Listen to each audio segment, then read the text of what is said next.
right. So the ongoing Eliza Bleu story. We are on day whatever it is since the Eliza Bleu story took over the internet, and mostly after the censorship. So she censored somebody who shared a picture of her, which she seemed to claim was not consensual, which appeared to have been consensual by any measure we can figure out. And people got censored. People want to know about it. We still haven't heard the answers from her yet, although a new article came out today, which I'm going to talk to my guest about. So an article came out finally today from Timcast, Shane Cashman, who wrote what he calls a gonzo journalism piece, going to interview Eliza Bleu, which I think you know already. I think if you're tuned in, you already know the story, and I don't have to give you the update on all of it. But as far as my guest goes, this is interesting in the fallout from the Eliza Bleu situation. We have a lot of censorship. People got censored on Twitter. Some people got censored on YouTube. There were a lot of privacy complaints against people on YouTube. Some people, like DeFango, is banned from Twitter, had his account deleted from Twitter for something he said, and he was one of the ones who shared the original Eliza Bleu thread. There was an article published in Red State, which is a conservative publication, which was critical of Eliza Bleu, and that article was taken down, and the editor had to make commentary about why it was taken down. And then the really scary part is, this is why my guest is here. We can't say 100% for sure that he was fired because of Eliza Bleu. But the guest I'm having on my show, he was a co-host on something called Twitter Spaces, which is something, if you follow me on Twitter, you might have noticed I've hosted a few of them. There was one or two in particular in the middle of this Eliza Bleu drama, where a number of people showed up, including reporters for the Daily Beast, for NBC News, including Viva Frey and that Umbrella guy and that Star Wars girl, Fair and Balance, Chrissy Mayer, all the people involved in this story. A lot of them showed up in these Twitter Spaces. And so you might say there might have been something influential that happened there. Like I said, there were reporters from the Daily Beast and from NBC News. The Daily Beast ended up reporting on the story and the drama surrounding it. So it was random that I decided to host one of these spaces. It was equally random that all these people showed up. And one of the people that showed up was Greg Hoyt, who's here with me now. I'm going to bring him on, who was just all I could tell. I didn't know him. I still didn't know him very well, but now we talk to each other. But I didn't know him at all. He came on the space. He seemed like he knew what he was talking about, like he knew Eliza's timeline. And so I made him a co-host for the space, which just meant that he had the ability to bring up speakers and take down speakers and so forth, and just help me out in hosting the thing. So I made him a co-host, and he helped me out 2 nights in a row on these streams. Well, I don't know if it was after the second one. He'll tell you exactly. But he lost his job with Red Voice Media, which is a major conservative media organization. I know them because they also employ Jason Burmess. So he was let go, though. He'll tell you about 5 minutes after the space ended. So let me bring him on. I'll bring on Greg Hoyt. That's enough introduction. Now, Greg is in a somewhat remote location and has a somewhat sketchy internet connection because of that. So there might be a little bit of a delay. But hey, Greg, how's it going? It's going all right. It's going all right. How are you? How bad is the delay? There's a delay, but that's okay. And your camera's a little sketchy and stuff. But where are you located at? I'm over here in Arizona. It's kind of a remote area near. It's settled in between here and Bisbee, Arizona. Right. So kind of in the middle of nowhere, it sounds like. And then you're surrounded by collectibles, it looks like. I'll have to ask you about those. Yeah. So I've been action collecting figures action for figures for uh, uh, pretty much all my pretty life. much all my Uh, life.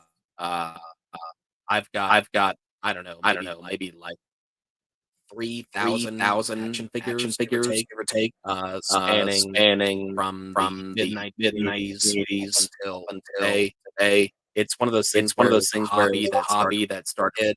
It, I like the way I that they like the looked way in that the they package looked and in the stuff like package that. and stuff like that. Um, Um, and so my and entire so my house, entire I've got house, like I've got 4 4 bedrooms and bedrooms my living and my room and living room even and portions of my even kitchen, portions of my kitchen uh, uh, decked out with decked out action with figures. action figures. Wow. Well, I can respect somebody who collects things. So I don't have a collection like that, but I can respect somebody who does collect things and take things seriously. So maybe we'll ask you to show us like they're I'm interested in it. But let's get to the real story first. So people Yeah, get well, what they I see the I chat. There see are the people chat. that are saying there's an echo, so I'm trying to So I'm trying ascertain to where that's ascertain coming where from. that's coming okay. From. I'll see if I can I'll see if it's me. Okay, chat. Yeah, Go ahead and they're speak saying and yes, audio doubled only. uh, So let me see where that's I coming from.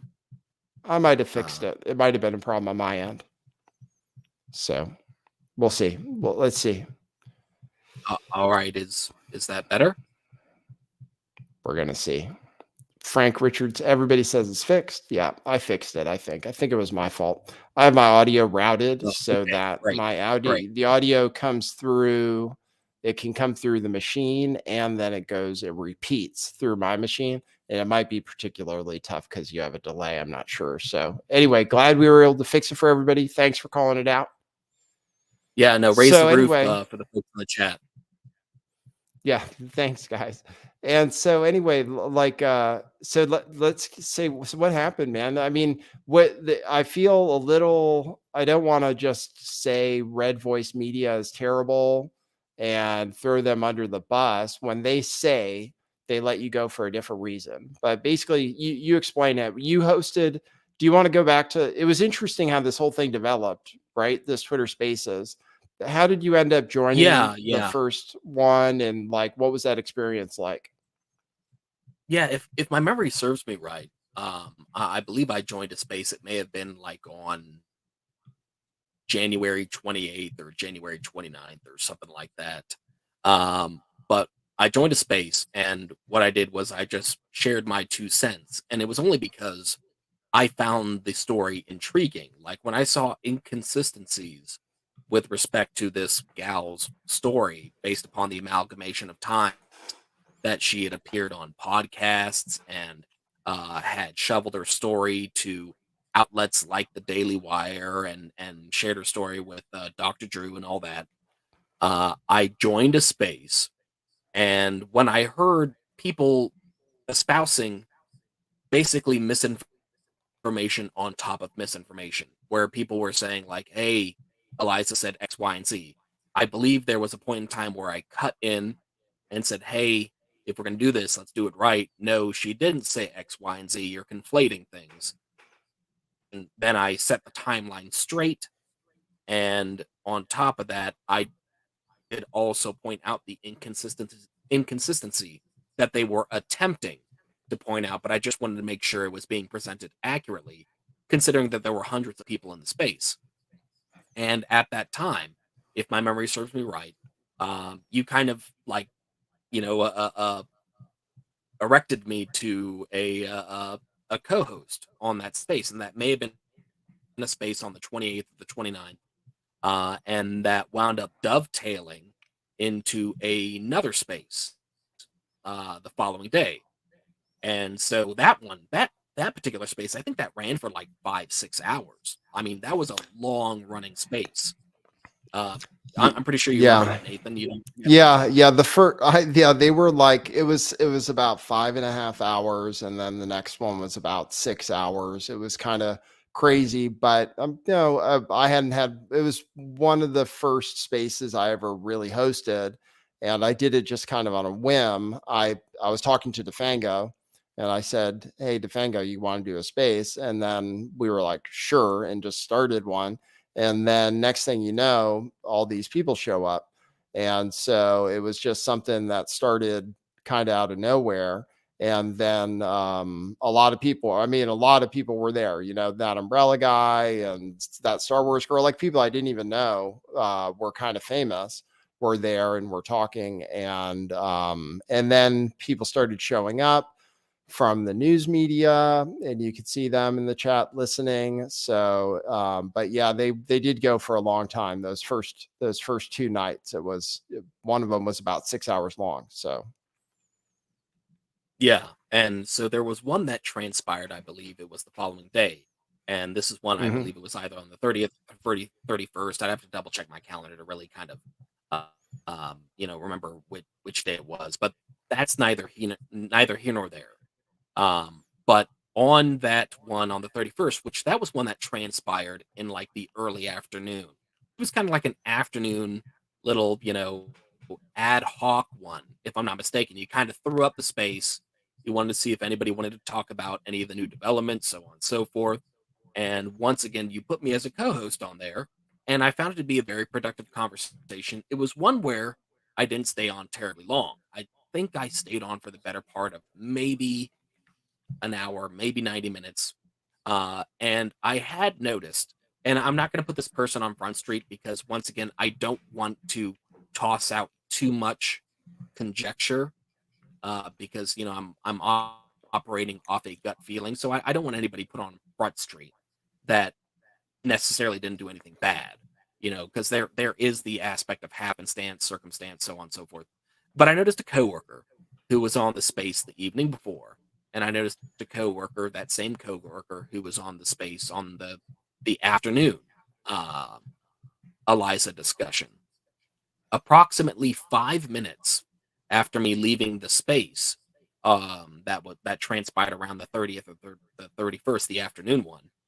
I got a call from my CEO, and he called me directly, and he's like, "Hey, man, listen, I got to tell you, I've got some bad news." And he was very candid. He goes, "We, it's just money issues, so we can't support you anymore. It's just money stuff. So I don't know what to tell you. I got to let you go. But to make it a little bit easier, I'll give you an extra 2 weeks' pay uh, before I cut you loose." And I told him, like, "Yeah, it is what it is." And I found it very remarkable because, like I said, it it could be coincidental, but I found it quite remarkable that it transpired within about a 5-minute window of me exiting that space. And this is something that I didn't even bring to my editors or bring to my CEO and say, "Hey, I want to report on this." Never said anything like that. I didn't say, "Hey, I'd like to talk about the Eliza Blue stuff." But I'm completely aware of the fact that Eliza's conduit to people that my former employer wants to have conduit with. Like, you see, she has this great relationship with Cassandra Fairbanks, um, which she has conduit with folks over at Gateway Pundit. So it's like this big spiderweb esque conservative media ecosystem where connections are key. And also, like, for the sake of context, for me being told that I was, let go over money, which, again, it could be the case. It could be the case, but I was also having conversations, weeks before, where folks at my company were trying to give me money to invest in a studio for my show that was produced and showcased on my employer's website, and they completely fronted my trip for TPUSA America Fest for me to represent Red Voice Media. They fronted that trip. They paid for my hotel room, all that good stuff. So I mean, that's not, and that was something that happened in late December. That's not necessarily indicative of money troubles. Again, I could be wrong. I don't review the books, so I'm operating from a bird's eye view, a limited bird's eye view, I should say. But it's one of those things where it really feels wrong. You know what I mean? Yeah. How long were you working for him? I was working for them for a little over a year. They actually scouted me. I didn't go and apply to work for them. I had been working for Law Enforcement Today for a little over 2 years. They scouted me in October of 2021. They reached out to me and they said, "Hey, we would like you to work for us, and we'll give you an attractive offer." And did they? I mean, and was it like it was? You were happy with the situation. They seemed happy with the situation. They were sending you to big events. They were they were offering to give you money to promote your show or to produce your show, which you're doing for them for Red Voice Media. So everything seemed to be going totally fine. And you've been there about a year. So have any a lot of times when they do layoffs, it's the last person who is hired, right? Or were you kind of one of the last people hired at the company, as far as you know, or? No, there was one person who was terminated before I was, and they were terminated approximately 6 7 months ago. But they were terminated. They were caught carbon copying other people's articles from other websites and fronting it as their own work. That's Hmm. the only person, to my knowledge, that was just outright terminated. Like, hey, here are your walking papers. Right, right. But that's, I mean, that's definitely explainable, right? If you're basically, what do they call that when you do that? That's Yeah, plagiarism, plagiarism. right? Yeah. Yeah.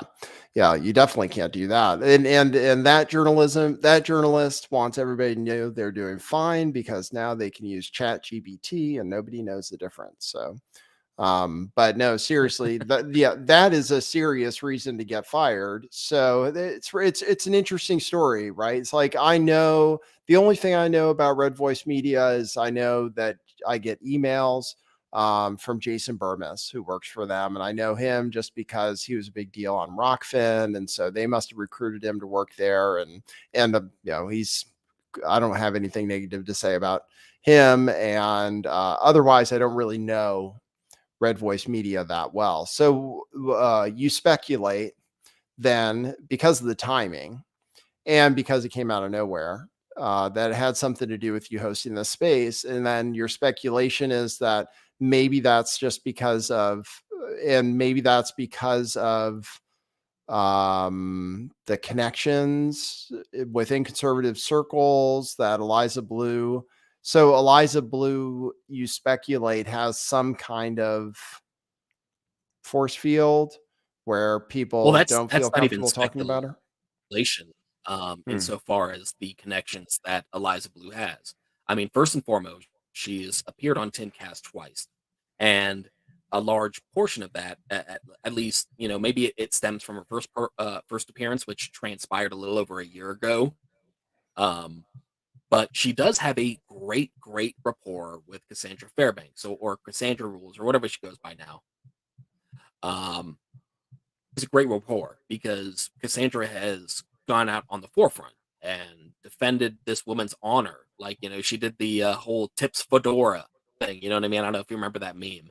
Uh, but No, I don't she was remember that. you don't remember the tips fedora meme? Like, oh man, tipping intensifies or anything like that.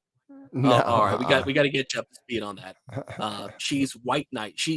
Cassandra has white knighted Eliza Blue.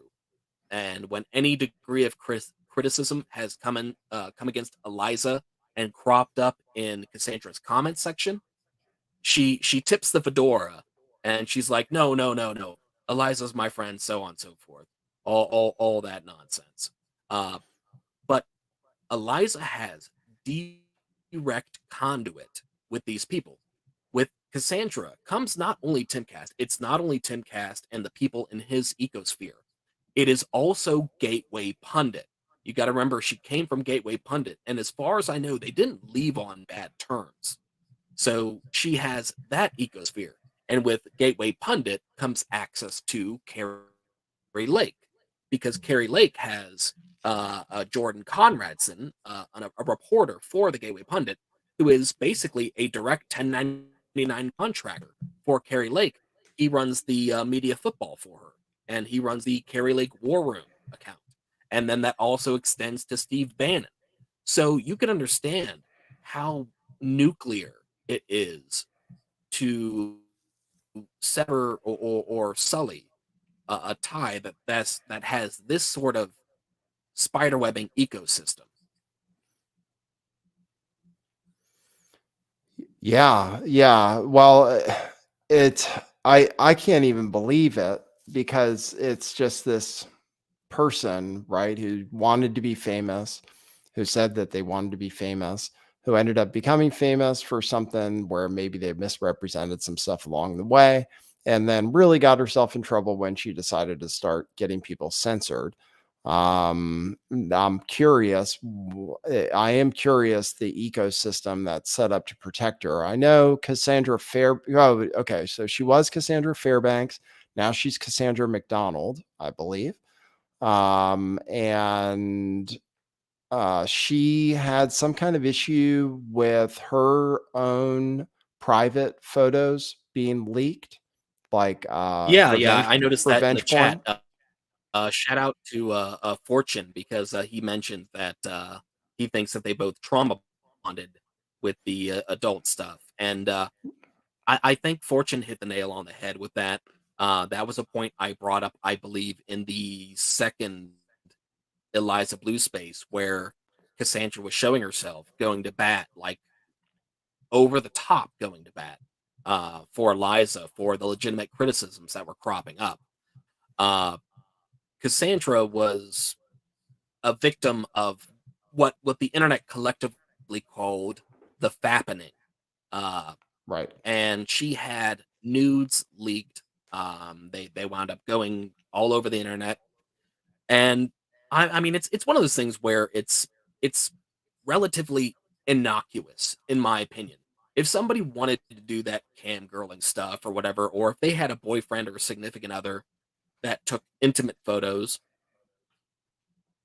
small potatoes, you know what I mean? So I never criticized Cassandra about that. Like if somebody had those photos exist of them, I don't necessarily care about that. But I think they did. I do agree that they did likely bond on that, insofar that Cassandra and Eliza probably fomented this rapport based upon their their iterations of alleged abuse of exploitative material. Right, right. And did Eliza actually help Cassandra get some of the stuff taken down? Is that where they really I don't know whether there's any truth to that or not. It, anybody can get that material taken down. Like if I happen upon pictures like of Cassandra that are non-consensual photos that are being spread, I could report it. I don't think Cassandra, or I don't think Eliza has as much clout as she purports in the realm of, orchestrating mass removals of content from X, Y, and Z. She is about as powerful as any other person that can click a report button when it comes to those types of endeavors. She's not that powerful. She has connections and she can totally screw with people, um, like on Twitter, and she can screw with people ostensibly in the conservative media ecosystem. But no, she doesn't have any more clout than the next person, uh, than the next nameless person reporting content that they find on X, Y, and Z website. So she made a claim that she was responsible for the removal of certain hashtags that were associated with CP and the spread of CP on Twitter. Like she did make the claim that she had something really important to do with the removal of child exploitation material on Twitter. Are you saying that because I know people dispute that. Some people say, "Oh no, that was an open secret," or "Oh no, that was X, Y, and Z." Or do you dispute that she really had much impact on getting stuff removed from Twitter based on your research? Yeah, I mean, it's easy to make a claim. I mean, will we necessarily be able to verify it? I don't know. But I could go on, your podcast and anybody else's, and I could claim that I'm endowed 13 inches. And unless I drop you a photograph, like, then they'll, are you going to take it as the gospel? Or are you going to say, oh, I'm not quite sure about that because based upon statistics, uh, no, I don't think she's directly responsible for getting hashtags removed. I just don't believe it. Furthermore, when it comes to any type of material being removed on Twitter, number one, at the end of the day, it relies on a person at Twitter doing the literal job function of removing something. So at the end of the day, it boils down to whoever did the click and remove. That so it was an employee at Twitter. It wasn't necessarily Blue or anybody else. Now they can raise awareness. We can be like, hey, there's X, Y, and Z going on. So can she ostensibly claim fame to uh, uh, putting on a lantern or shining a light on something? Yeah, but I mean, how many other people have a quarter million followers on Twitter, or a million, 2 million, so on and so forth? A lot of people bring awareness to that crap. So I don't necessarily clap my hands and applaud her for allegedly storm heading any of this stuff because I just don't believe it. I think she piggybacks. I think she rides off the coattails of things. Well, even if she doesn't have the power to get child exploitation material taken down off Twitter, somehow she did end up with the power to get some people suspended from Twitter, their tweets removed, and tweets removed that contained images that she must have claimed were non-consensual, even though she's on record and the film company is on record saying that it was totally consensual material that people were sharing. So that's like the real crux of things, is somehow she was able to leverage something with Twitter, whether that's Ella Irwin or Elon Musk.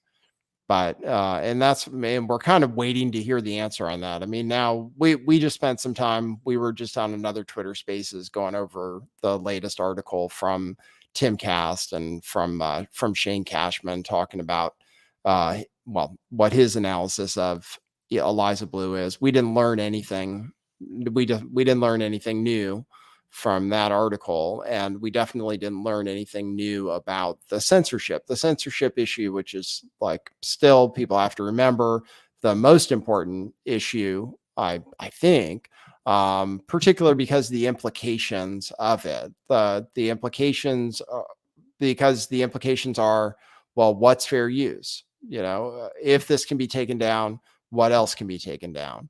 Are we saying that somebody else in the future could claim that things that look like they're legitimately fair use are somehow non-consensual, and then they're going to be able to get people censored and banned for that?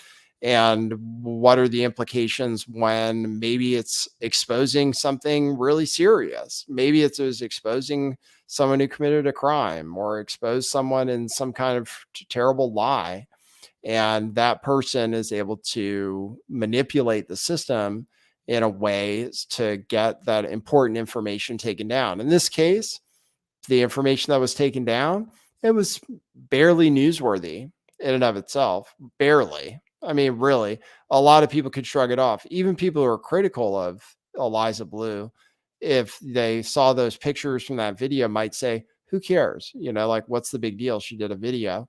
But it was this reaction to it that turned it into such a major stories to where people are still talking about it. And then, yeah, I mean, as far as your situation goes, so that happened to you, and as a result, you have set up a new YouTube channel, brand new, right? Which I subscribed to today, I believe, but where you're doing videos about the Eliza Bleu situation. And so far, so how many videos you made so far? Like 5? I'm on the 4th video right now. Yeah. And you know, I wanna say first and foremost, I noticed a commenter on chat, Pantera. I like your name. That's world class. He wants to know what does this guy have on the walls? Uh, on these walls, it's largely Marvel Legends. I don't know if you guys are familiar with that stuff. Particularly, this is the Hasbro line of Marvel Legends, which Hasbro dropped their iteration of Marvel Legends after securing the licensing from Toy Biz. I know I'm getting into weird toy stuff, so I apologize about that. But Hasbro secured the licensing for Marvel Legends. I believe it was in 2000, late 2007. I believe it was. So yeah, that's what I got on the wall. I've been collecting toys, and I was telling Nathan earlier, I've been collecting toys for pretty much all my life. It's a hobby of mine, and it if you have a hobby as in childhood and it uh, progresses into adulthood, you wind up amassing like a lot of crap. Um, but yes, goodness gracious, I feel so stupid because I was addressing Pantera's thing, uh, and I completely lost the question that you asked, Nathan. I'm so sorry. No, I don't know. That's all right. I can't remember what it was. I was thinking about your toys. What is your like your the flagship of your collection? Can you show it to it? Your camera's not perfect because the connection and Ah, stuff. But what's your flagship ironically, item, and ironically, is it worth? the yeah the greatest thing for my collection, it happens to be behind me. I'll grab it for you if you want to see it. Yes, yes, we must. We must see it. We are interested in collectibles, even though I don't have a collecting thing. I've collected things before, coins, but not action figures. But I've All right. seen people who collect things. So Okay. it would be this right here. It is a Canadian exclusive. It's a Spider-Man 2000. Spider-Man 2000 was a line exclusive to Canada back, ironically, in 1999. So it did not come out in the year 2000.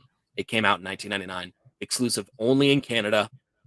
There was a limited number of that 2-pack, which was Spider-Man 2000 versus Venom, particularly Venom the Madness. Venom the Madness was a limited comic book series that came out, I believe it was in 1997. Um, it was a honey-colored Venom. There was 3 different versions of Venom the Madness. There was a black version of Venom the Madness, which was available in the United States. Then they did a green and black version, which was a chase variant, also available in the US. But this one was only available in Canada. It's a yellow honey version. It's one of 9 known to still be in the package as of today. The price for it, if you can find one in the package, I mean, like, good luck. But if somebody's willing to sell it, it's probably going to cost you about 3 grand. Wow, that's cool. I mean, it's cool to me. I watch that show, Pawn Stars, where people are always bringing in their collectibles and stuff. I'm always interested. It's amazing what things can be worth if they're rare and people want them. I just watched a whole thing about a guy that did Pez. He was like some kind of Pez collector or Pez dispenser, gray market entrepreneur. He like shipped over stuff from Europe and made millions before Pez shut him down. So, but that's cool. And also interesting about Greg and your background. And you started working for this law publication, right? Is that Greg is an ex-convict, and that's cool. We appreciate people who turn their lives around and stuff. I've done all kinds of crazy stuff in the past, so it's cool. That's an interesting part of your story, that you actually were an ex-convict. And so, do you want to talk about that a little bit, about how that influences like your work too? Yeah, no, I mean, I'm not like Eliza Blue. Like, I'll actually share my story and give you details. I mean, if you so desire, I'm not going to be like, I don't want to talk about that. Yeah, no, in October of 2009, I got arrested. My original charges were kidnapping, armed robbery, and burglary. I got involved in a, let's call it a domestic situation. A friend of mine had told me about how his sister was, getting her butt kicked by her significant other. And, like my buddy's sister and the guy that she was with, they were on drugs. It kind of, it's one of those things. They were on drugs, and the guy beat the crap out of my buddy's sister and kept a bunch of her belongings and threw her on the side of the road. And so myself and a couple other buddies, we went over there and we kind of played impromptu aggressive repo man. Let's put it like that. Mm-hmm. Now, according to Arizona law, the moment that you tell somebody to not move and you're implying that there will be force in the moment that you tell them not to move, that's kidnapping in Arizona. So, like, if you and I were like in a physical scuffle, and I started, kicking your butt, and then I raise my fist and I tell you don't move, that's kidnapping according to the state of Arizona. But neither here nor there. I got arrested in October 2009. I was given a plea bargain. I took the first plea bargain because I knew the deck was stacked against me. Number one, I knew I did what I did. So I'm not going to be one of these like pity party people be like, oh man, the state's trying to screw me over and I didn't do nothing or anything like that. I knew what I did. I knew I screwed up. So when they offered me a plea bargain, they offered me the first plea, which was for 5 years in prison. I'm like, yeah, I'm looking at the original charges and they were going to downgrade them to attempted. I'm like, okay, cool. I'll take it. I'll take the 5 years. And I was relatively well behaved, I guess you could say, in prison. Like I didn't cause too much of a ruckus in there. Like I held my own, but I got out after 4 years, 3 months. I cruised through the 9 months of parole with no issues. Yeah, because I remember the day that I got out. I got January 9th, 2014. Uh, Great day. And yeah, I mean, prison sucks. I mean, if you want to ask me direct questions about it, like I said, I won't do an Eliza Blue situation, but for me to necessarily detail like, 4 years, 3 months, Johnny off the spot, it's like, all right, where do you want me to start? Like, No, no, just it's an interesting part of your experience. So, and it's something you bring to your journalism too, right? You're involved. You were writing for a law publication originally, and I know that you mentioned that you advocate some kind of criminal justice reform as well because of your history, right? Which isn't always that popular, I imagine. Like I asked you what you were controversial about, and there are a few things, but one of them I imagine is if, and I don't even know. You can tell me is you're on the right and the right says like lock everybody up, no bail for anybody, basically like nobody gets bail, or everybody has to pay and lock everybody up to the maximum amount. I assume you think something a little different than that, so that puts you at odds sometimes. Is that accurate, or am I just making stuff up? well, that's a fair characterization. Like, first and foremost, yes, I'm on the right, and I wrote for Law Enforcement Today for I started writing for them. I think it was like in September of 2019, and I left the publication in October of 2021, give or take. But I did do some ghost writing for them prior to. Like I would ghost write articles for some of their people. Um, because they had ideas, but they didn't know how to articulate them. And one of the top dogs at Law Enforcement Today, saw some of my blogs on like LinkedIn, and they're like, "Hey, can you help me out with this?" So I would ghostwrite some shit for them, and Hmm. it got to the point where they realized they kind of made me their Candace Owens. Law Enforcement Today is a pro police news outlet, and they thought like, "Hey, what happens if we get a guy that's been arrested, been through the criminal justice system, and is ostensibly pro police?" Because I am pro law enforcement from a concept. I think there has to be laws, and people do need to be locked up. Like it would be silly to think otherwise. And so they kind of liked pimping me out for that, and I have no issue with them kind of flexing me like that. But it was, it did get a little bit tiresome, always just talking about law enforcement stuff because I have other ideas ideas. I have other perspectives, which is why I took the offer from Red Voice Media in late 2021. But when I did, I was invited by America's Future Foundation and Arizona Talks to do a fireside chat about criminal justice reform, where Arizona Talks is a liberal leaning outlet. America's Future Foundation is libertarian. I was alongside folks like Carlos Alfaro and Matthew Charles. Matthew Charles is one of the first recipients of Trump's First Step Act. So I had this fireside chat with him and talking about criminal justice reform. And while my co-panelists were talking about um, reducing sentences and stuff like that, I was more so emphasizing on societal reintegration and how that has to be a bigger focus. I'm not necessarily big on let people out of prison early if they did something egregious. My thing is like, all right, we can't send people to prison, have them come out of prison, and then not allow them to successfully reintegrate in society. Because if you don't allow them to do that, you're just inviting more crime to transpire in your community. And that's what I was aiming toward. But unfortunately, and I blame this more on like the boomer conservatives and stuff like that. They see criminal justice reform, they see ex-convict, they see somebody just even hinting at this talking point, and they're like, "Oh, he's just pro-criminal." And it's like, dude, you guys were the same people that were freaking whacking off to my articles talking crap about, bail reform. So like all of a sudden you guys are against me now because, because I said we need better societal reintegration. Like I was trying to explain to them, that's how you get more people like me, people who can function in society. Like I'm able to navigate things very well, but not everybody is like me. They don't necessarily have the mindset or the tools available or anything of that nature. They need to be better poised to reintegrate in society.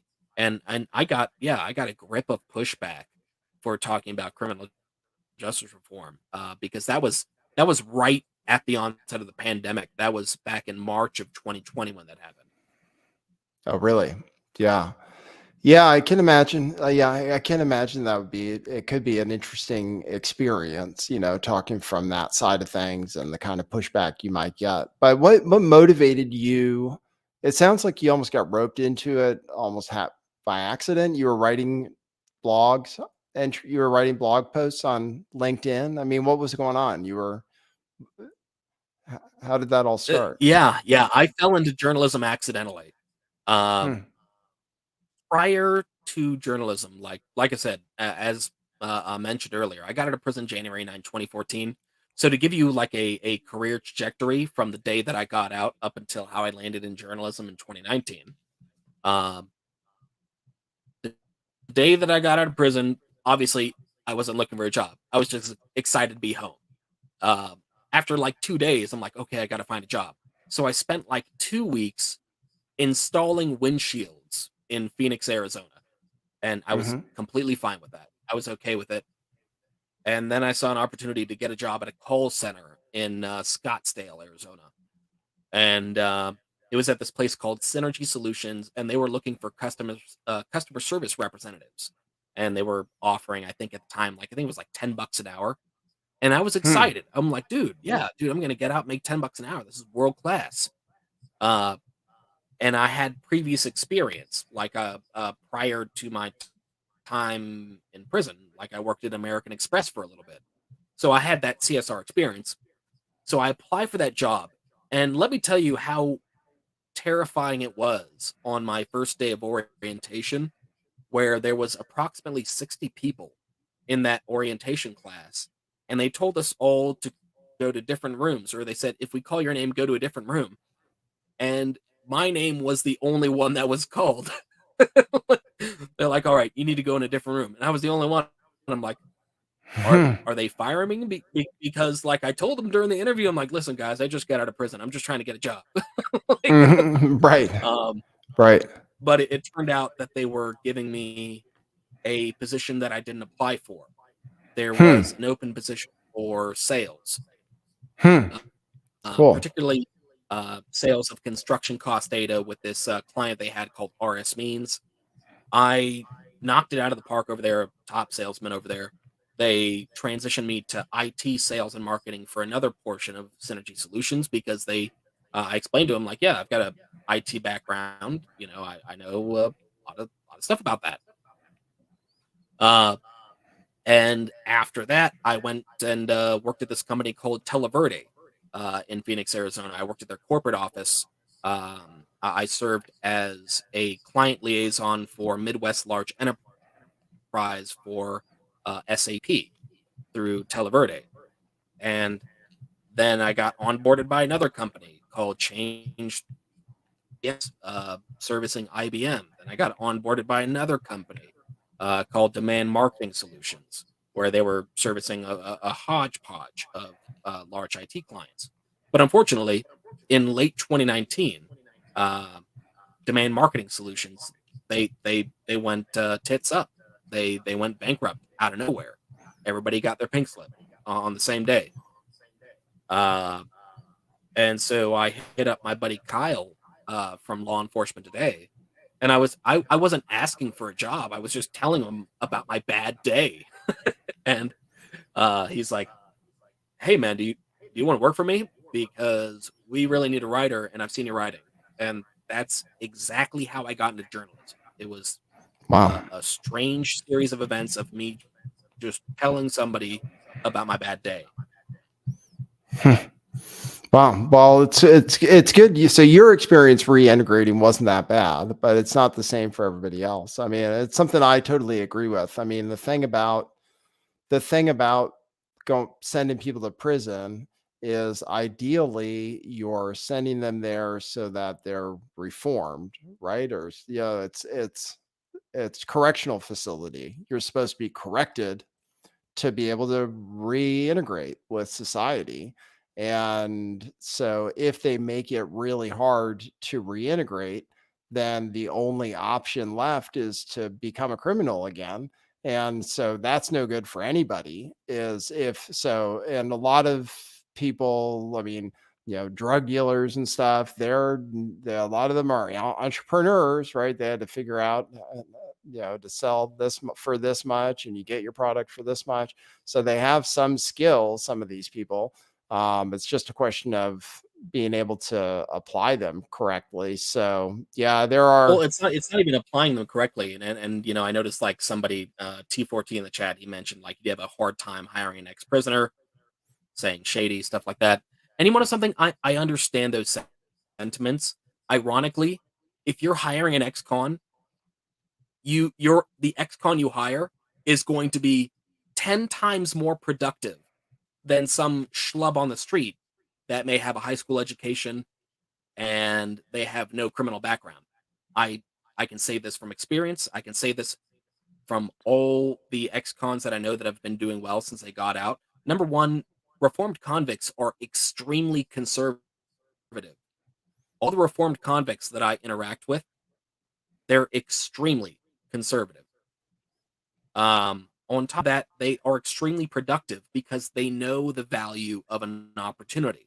When you give somebody an opportunity and they value that opportunity, you're going to get more productivity out of the individual. Um, and furthermore, if you are an individual that has the capability to um, onboard somebody that if they're asking for a job, if they're in your community, and they're saying, "Hey, you want to know something? I'm an ex-con. I was released from prison, but I'm looking for honest work." If you're the individual that will like turn your nose up at that, then I really don't necessarily feel bad when you're the same individual that screams, "Why is there crime in my community?" It's like you had an opportunity to reduce recidivism and reduce the propensity of crime. You can't say people need to go to prison when they do the time, do the crime, do the time, and when they get out, you can't say, but you're not allowed back in society. That's completely nonsensical. Yeah. So it kind of explains.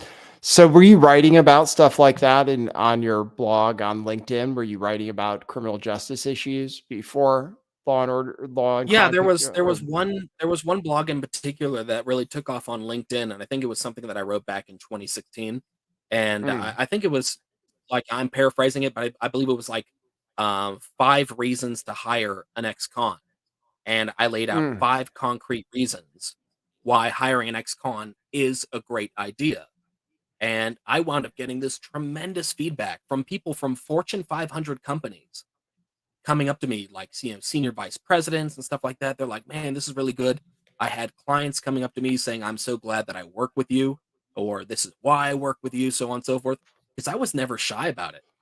When folks would ask mm, me, when I was brokering, helping broker multi-million dollar deals with SAP, I was like, "Oh, yeah, back when I was in prison, blah, blah, blah."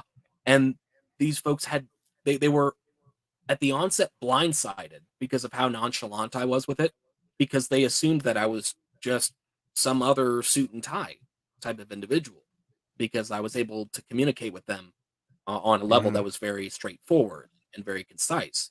And they were very curious about that. And I explained to them that they were like, how are you just so lackadaisical about this? And how are you so confident when speaking with us?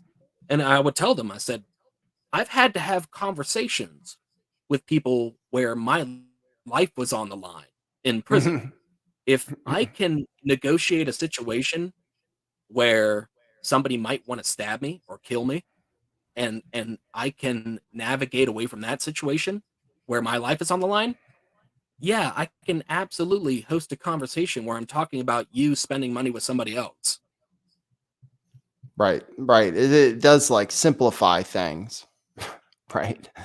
The problems that everybody else is worried about, you don't even have the same concern. So it's definitely an interesting life perspective, and it's cool, the story for how it happened for you. And then you got pulled, recruited into doing political journalism. And I was gonna just say, like, what motivates you now that you're a creator, and you're not working for somebody else? What motivates you? What are you trying to accomplish? It's really more so just what I find interesting. Mhm, If I find something interesting, I'll wanna cover it. So, it just so happens, like, this is like, I know, like, you, myself, and a handful of other people, we kind of kick the can around, kick the joke around about, "Oh, the grift," and stuff like that, and, it's mhm, kind of like an inside joke. But I just so happen to be on my channel, which is The Breakdown with, Greg Hoyt. If y'all wanna check it out, I'm very, very new, like, I've got a few videos, I think it's 4 videos on there. If y'all wanna check it out, great, they're short form videos. Alright, I'm not one of these people that's gonna freaking talk your ear off or anything. I wanna give it to you short and sweet in my take. Um, but I just so happen to find the Eliza Blue thing very intriguing, because as I so described in the Twitter Spaces earlier, my family were asking me about this. So, like, "Hey, why do you care so much about this?" I'm like, if I saw somebody, um, portraying themselves as like an ex-convict or something like that, saying, "When I was in prison and, we were making hooch in the toilet," and stuff like, like, if I saw somebody doing some crap like that and I found out they were a fraud, I'm not gonna lie, I'd wanna fight 'em. Like, it wouldn't even just be like, "Oh, I wanna expose them." I'd wanna knock on the door, and I would ask them, "Hey, man, let's see if you'll bust a grape." Like, "Is your name Welch's? Because I wanna see you bust that grape." Uh, mhm. uh, I can only imagine what is transpiring in the minds of legitimate victims of sex trafficking, sexual abuse. If I can put the shoe on the other foot and say, if this were happening, that would infuriate me. I'm pretty sure it is infuriating these people who are hearing ostensibly the biggest cooked up nonsense. The details are so vague, and I think I mentioned it to you earlier in prior conversations.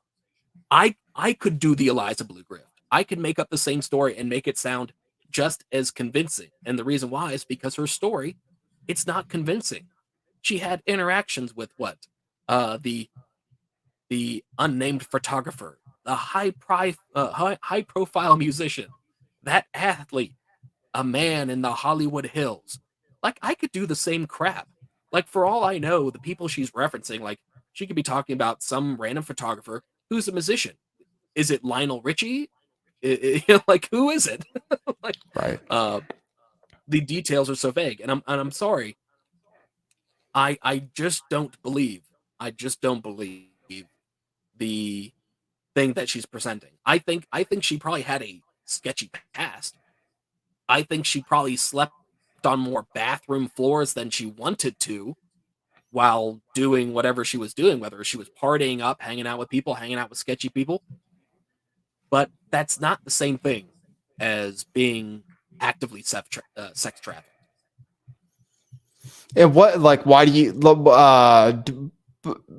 I was gonna ask why you care. A lot of people care about sex trafficking and stuff. So I mean, like we've heard on these spaces, we heard from a lot of people who are victims of abuse and who are like really personally offended by this story with Eliza Bleu.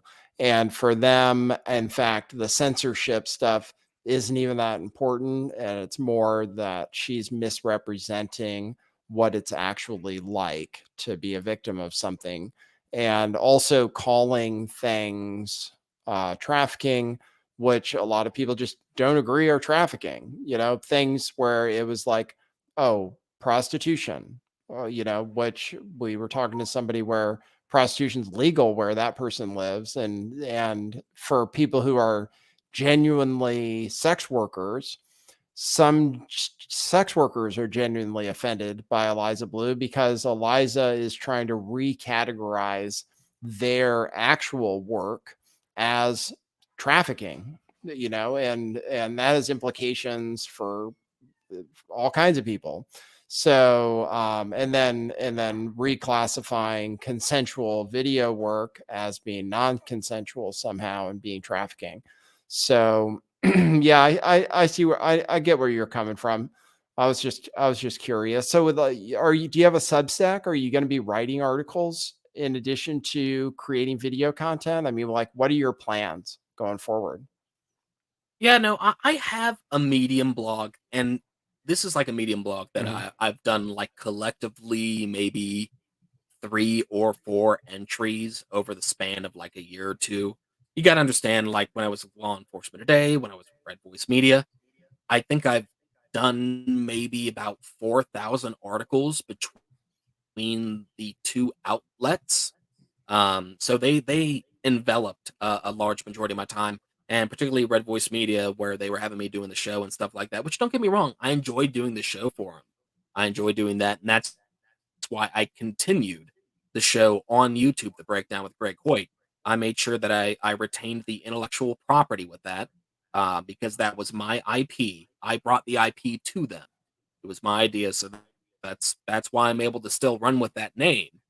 Um, but insofar as writing, I feel like I can accomplish a lot more with spoken word and video than I can with Hmm. writing. And the reason why is writing, it's great if I want to attract like shares of articles and stuff like that, and they want to share the headline. And yes, do people read? Yes, a lot of people read, but particularly millennials and below, and I can say millennials, I'm a millennial, these are the folks that are in their early 40s and below, and then you got the Gen Z. They're digesting a lot of their long form content via video because it's Hmm. easier to digest. When you've got that visual stimuli and you have the audio coming in, and you can also have the visual aspects where you can incorporate video stuff like that. It's a lot easier for folks to digest information and verify information when you can quickly embed video into a video that they're actively watching. Um, Hmm. I'm not saying that reading is going away, and I'm not saying I'm not going to write anything ever again. But in my opinion, I'm going to be focusing more on doing video content because it's the most digestible. I know that's what I watch. I'm what 36 years old now, and I watch more than I read, and I find watching content is really great. I've watched your stuff, Nathan. Uh, so it, Thank it you. is easier to digest that information that way. So I figure like if I'm taking in the information that way, and I'm trying to connect with my peers and maybe people younger than me, why wouldn't I present it in the way that I'm taking in the information? Yeah, yeah. Well, it makes sense. Makes sense. So, for everybody who's interested, the links to Greg's Twitter account and to his YouTube channel are both in the description for this video. And what is it called?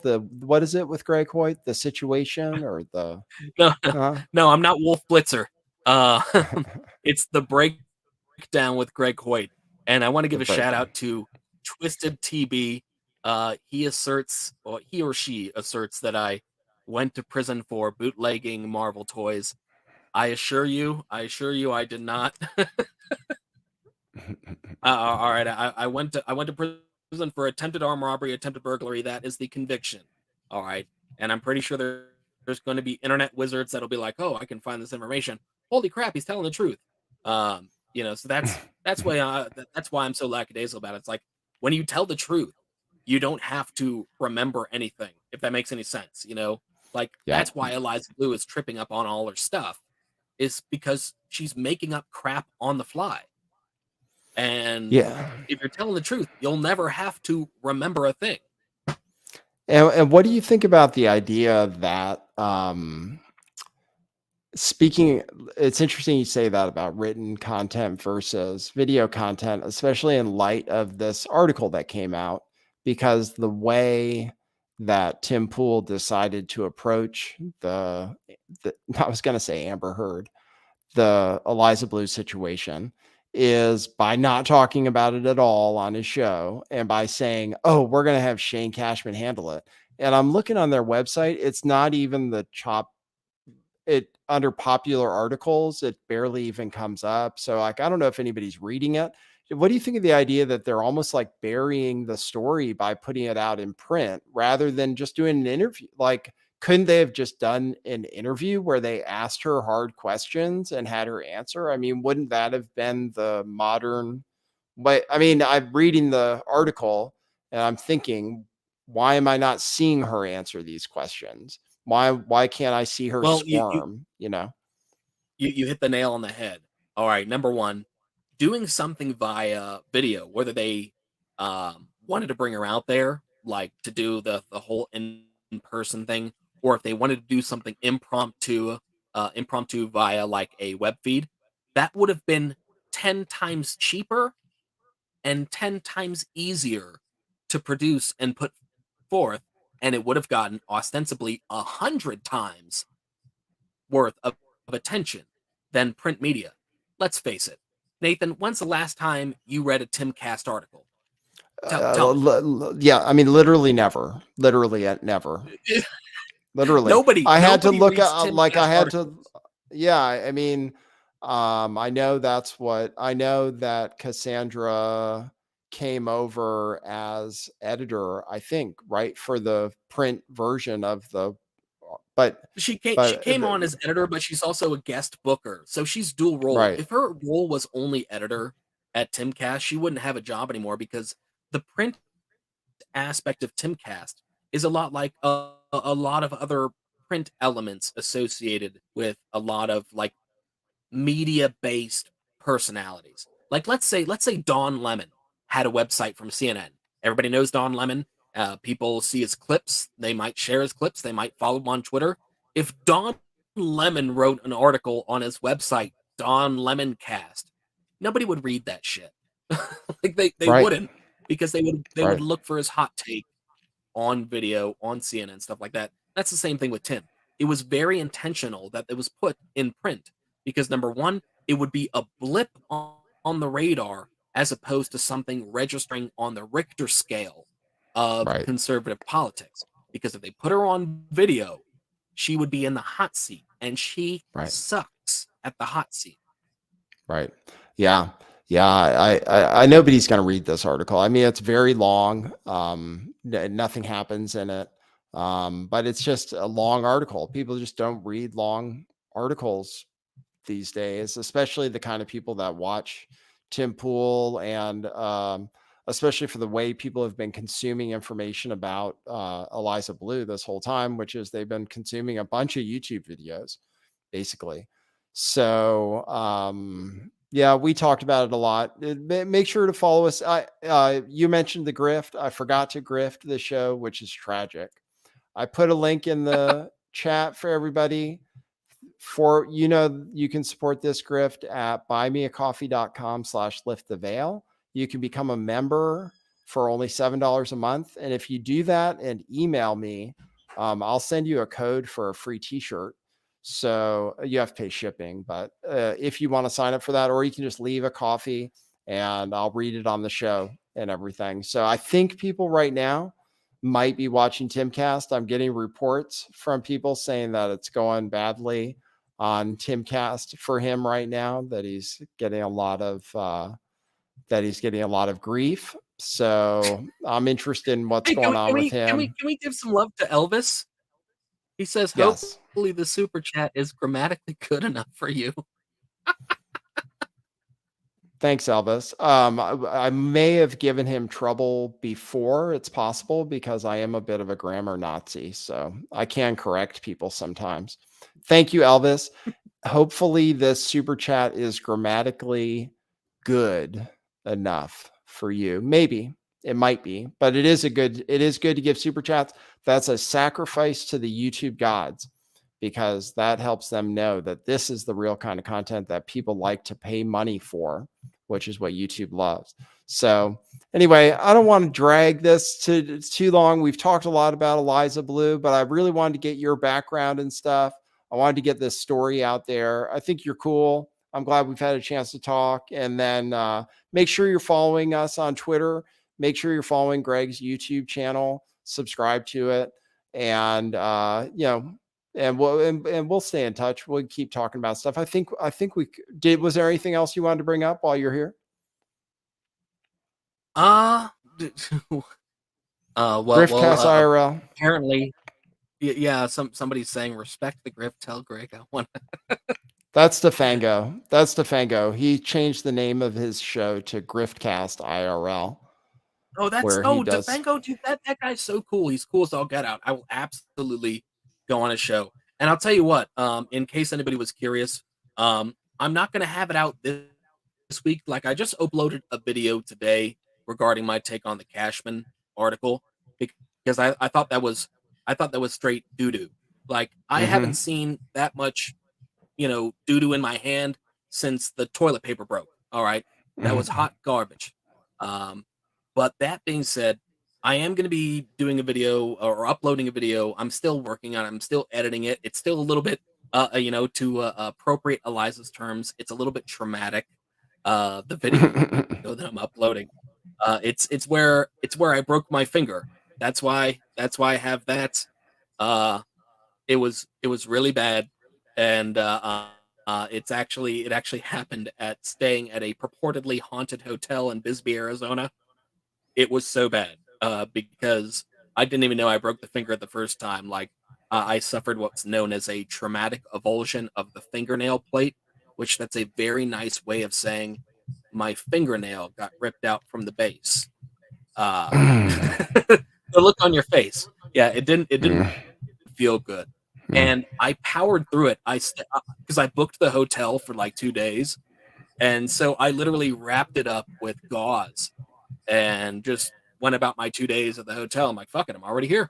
And then I went to the hospital after the fact. They're like, hey, you should have come like the moment it happened. I'm like, I'm okay. They're like, oh, actually, no, it looks like you suffered severe nerve damage. And you got a broken bone. We have one more super chat from Rip the Veil who says, summarize the Jack Murphy drama real quick. Oh, I don't know if we want to do that. I mean, this is supposedly Jack Murphy 2.0 to some extent. I think that's because it has to do with Timcast. Jack Murphy was a guest on Timcast. Jack Murphy had a group of he has like a cult. No, I don't know what to call it. Some kind of a cult, right? Where you have people paying you money, like a men of honor type of cult, like where they worshipped his keister, like he was the man's man, and Yeah, yeah, and then it turned and out he he was and he like wasn't. he was putting stuff up his butt, I think, is the story, right? I mean, on camera. So that's the story, Rip the Veil. He was doing kind of he was doing stuff on camera people found out about. He wrote an article about letting somebody else have sex with his girlfriend. So he was like a literal I cuck got to meet myself. and stuff.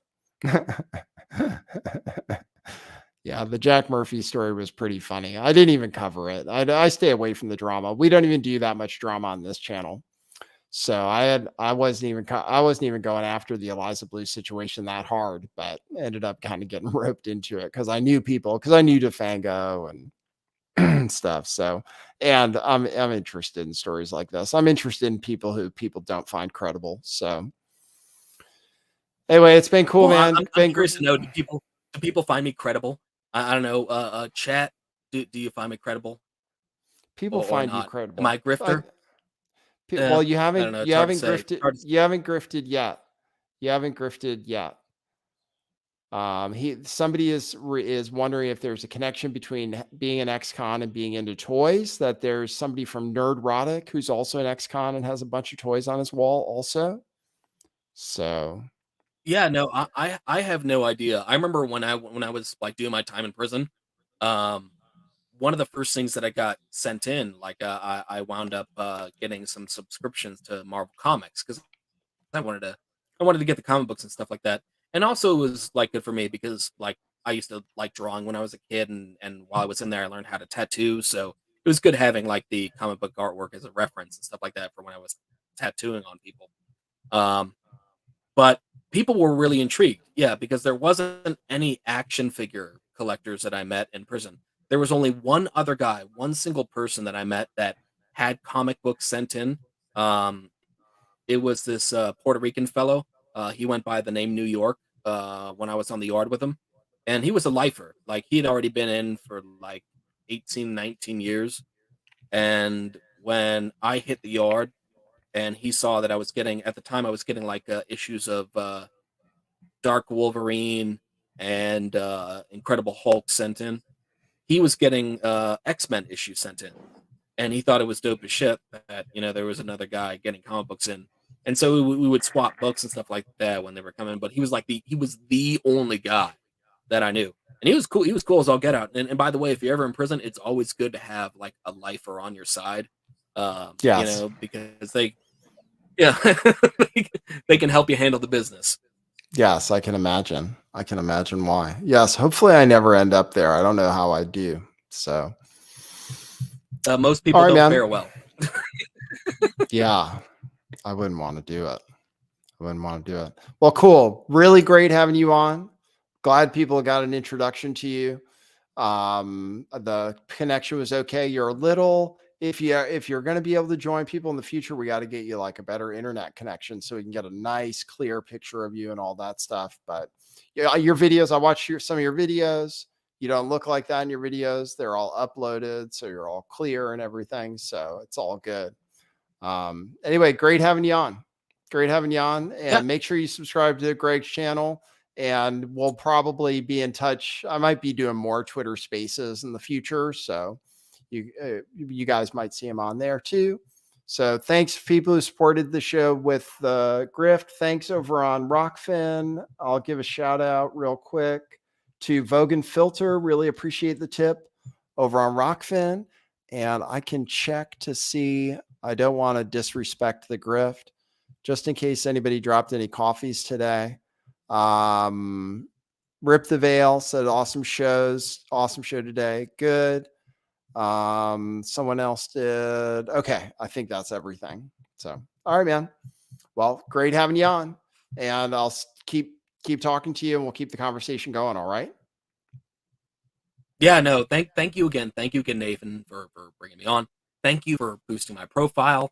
I greatly appreciate it, and thank you to the chat. One guy called me Grifter adjacent, but I'm credible. God bless y'all.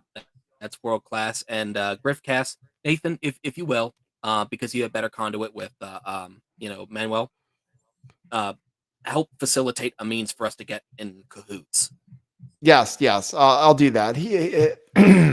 like he's not allowed on Twitter, so that's kind of like. But I'm able to get in touch with them. I'm able to get in touch with you. You two will be able to get in touch with each other. You can get on his Griftcast. The only thing I tell you before you go on his Griftcast, make sure you have something ready to grift in case you don't have any grifts yet. You need a grift to go on the Griftcast. So yeah, no, I don't even know per se what that means in like an unironic sense. Like, I don't know what I got to grip. So I mean, I'd rather do it Johnny on the spot, so that way he can get me in my Eliza Bleu moment and catch me off guard. I don't know. Like, yeah, there you go. All right, cool. All right. Thanks, everybody. Thanks, everybody, for tuning in. I appreciate it. Thanks, everybody who supports the ongoing nature of this broadcast and all the endeavors of Lift the Veil. And good luck. Best of luck to you, Greg. Good luck with everything. I hope you get your YouTube channel going and stuff. It's like a real grind. So best of luck with everything. Yeah. All yeah. right? No, but yeah. The 40 or 50 people that already subscribed, thank you. Thank you so much. I appreciate that. I think it's cool that a few dozen people want to hear me. So if more people want to hear me, great. I'm extremely appreciative of that. You'll never hear me downplay my appreciation of that stuff. Cool. Well, you got the right attitude. So, all right, man. Well, thanks, everybody. And thank you, Greg. And we'll see you at the next one. For now, that's what it is.